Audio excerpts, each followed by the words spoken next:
آیا صوفیہ مسجد صوفیہ مسجد استنبول میں واقع ایک تاریخی عبادت گاہ ہے جو ماضی میں یونانی راسخ العقیدہ مسیحی جامع کیتھیڈرل، رومی کاتولک کیتھیڈرل، عثمانی مسجد اور سیکولر میوزیم کے طور پر استعمال ہوتی تھی۔ رومی شہنشاہ جسٹینین اول کے عہد میں اس کی سنہ 537 میں تعمیر ہوئی۔ اس وقت یہ دنیا کی سب سے زیادہ جگہ رکھنے والی اور پہلی مکمل محراب دار چھت رکھنے والی جائے عبادت تھی۔ اسے بازنطینی فنی تعمیر کا نچوڑ سمجھا جاتا ہے اور کہا جاتا ہے کہ اس کی تعمیر سے فنی تعمیر کی تاریخ بدل گئی ہے۔ آیا صوفیہ سلطان محمد فاتح کے ہاتھوں فتح قسطنطنیہ ہونے تک مسیحیوں کا دوسرا بڑا مذہبی مرکز بنا رہا ہے۔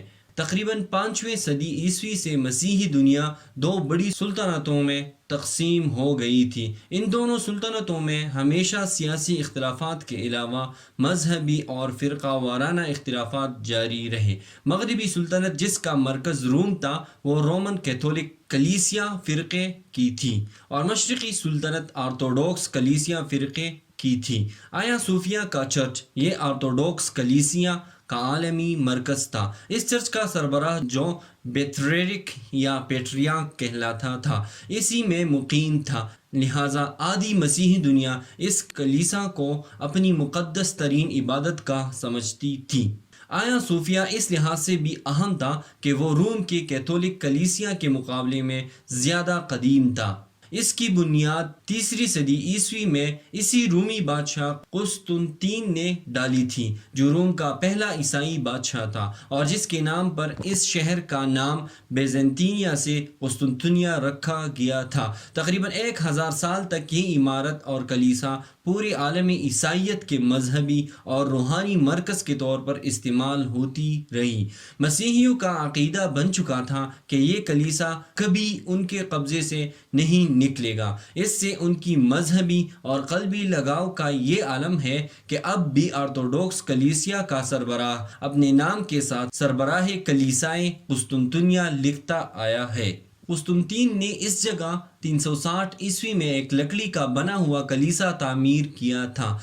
6 صدی میں یہ کلیسا جل گیا تو اسی جگہ قیصر جسٹینین اول نے 532 عیسوی میں اسے پختہ تعمیر کرنا شروع کیا اور اس کی تعمیر 5 سال 10 مہینے میں مکمل ہوئی۔ 10,000 معمار اس کی تعمیر میں مصروف رہے اور اس پر 10 لاکھ پاؤنڈ خرچ آیا۔ اس کی تعمیر میں قیصر نے دنیا کے متنوع سنگ مرمر استعمال کیے۔ تعمیر میں دنیا کے خاص مصالحے استعمال کیے گئے۔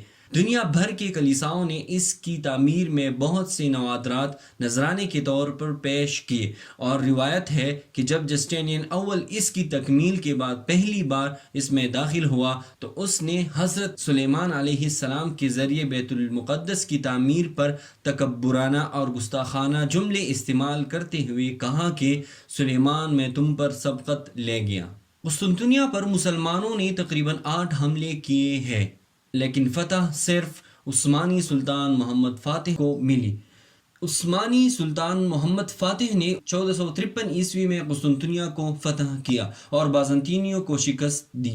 اس شہر کے مذہبی رہنماؤں اور راشد العقیدہ عیسائیوں نے اس کلیسا میں اس خیال سے پناہ لے لی تھی کہ کم از کم اس عمارت پر دشمن کا قبضہ نہیں ہو سکے گا۔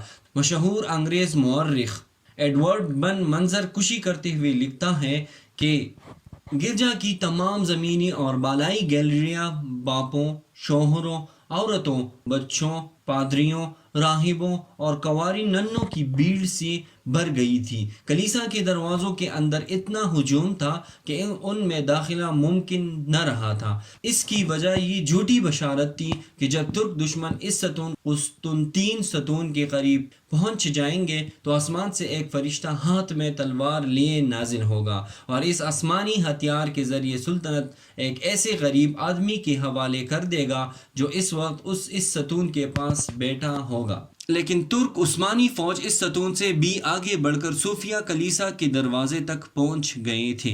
نہ کوئی فرشتہ آسمان سے نازل ہوا تھا اور نہ رومیوں کی شکست، چنانچہ اسے مال کے ذریعے خریدا گیا۔ اس میں موجود رسموں اور تصاویر کو مٹا دیا گیا یا چھپا دیا گیا۔ اور محراب قبلہ رخ کر دی گئی۔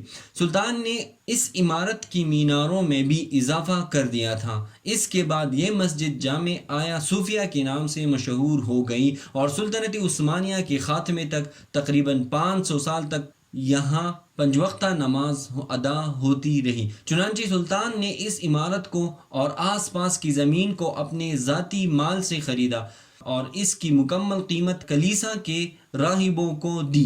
علاوہ ازیں سلطان نے اس مصرف کے لیے مسلمانوں کے بیت المال سے بھی قیمت نہیں لی، بلکہ طے کردہ پوری قیمت اپنی جیب سے ادا کی اور اس عمارت اور زمین کو مسلمانوں کے مصالح کے لیے وقف کر دیا۔ خرید و فروخت کے دستاویزات آج بھی ترکی کے دارالحکومت انقرہ میں موجود ہیں۔ آیا صوفیہ مسجد کے سامنے ایک خوبصورت چمن ہے۔ اس کے بعد اس کا مرکزی دروازہ ہے۔ دروازے کی دونوں طرف وہ پتھر نصب ہے جہاں پہرادار کھڑے ہوتے تھے۔ اندر وسیع ہال ہے جو مربع شکل کا ہے۔ اس کی وسعت غلام گردش اور محراب کو چھوڑ کر جنوباً شمالاً 235 فٹ ہے۔ بیچ کے گنبد کا قطر 107 فٹ اور چھت کی اونچائی 185 فٹ ہے۔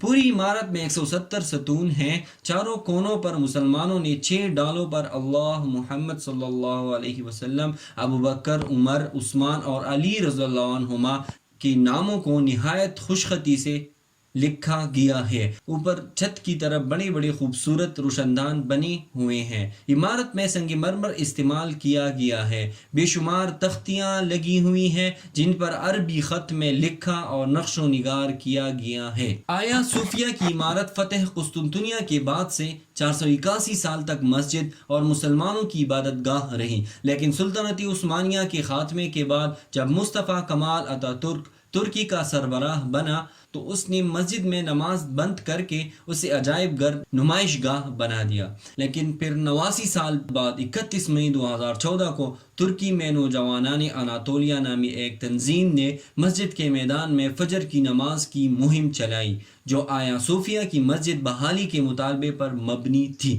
اس تنظیم کا کہنا تھا کہ انہوں نے 1.5 کروڑ لوگوں کے تائیدی دستخطوں کو جمع کر لیا ہے، لیکن اس وقت وزیر اعظم کے مشیر نے بیان دیا تھا کہ ابھی آیا صوفیہ کو مسجد میں بحال کرنے کا کوئی ارادہ نہیں ہے۔ لیکن بالآخر 6 سال مسلسل جدوجہد کے بعد 10 جولائی 2020 کو ترکی کی عدالت عظمیٰ نے آیا صوفیہ کو مسجد میں تبدیل کرنے کی قرارداد کو منظوری دے دی اور عجائب گھر کی حیثیت منسوخ کر کے سرکاری طور پر مسجد بحالی کا فیصلہ صادر کیا۔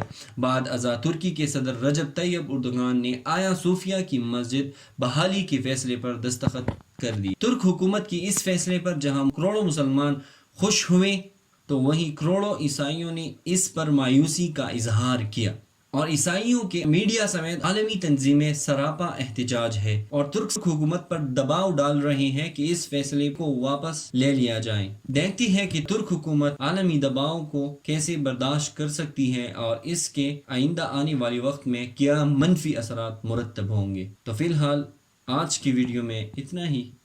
اللہ حافظ۔